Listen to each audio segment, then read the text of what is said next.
Here we'll go over stop and limit orders and explain when to take them. A buy stop will trigger a buy and a sell limit will trigger a sell once the market price rises to your target entry. A buy limit will trigger a buy and a sell stop will trigger a sell once the market price falls to your target entry. A good way to remember these are with the acronyms BLISS and SLOBS.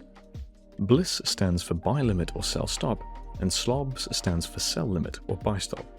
You can also remember that buy limits and sell stops can only be placed below the current market price because BLISS starts with B for below.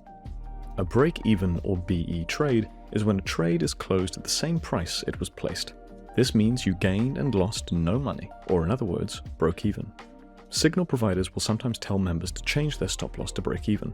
To do this, change your stop loss to your entry price, which can be found here. Now your trade will break even if it hits stop loss.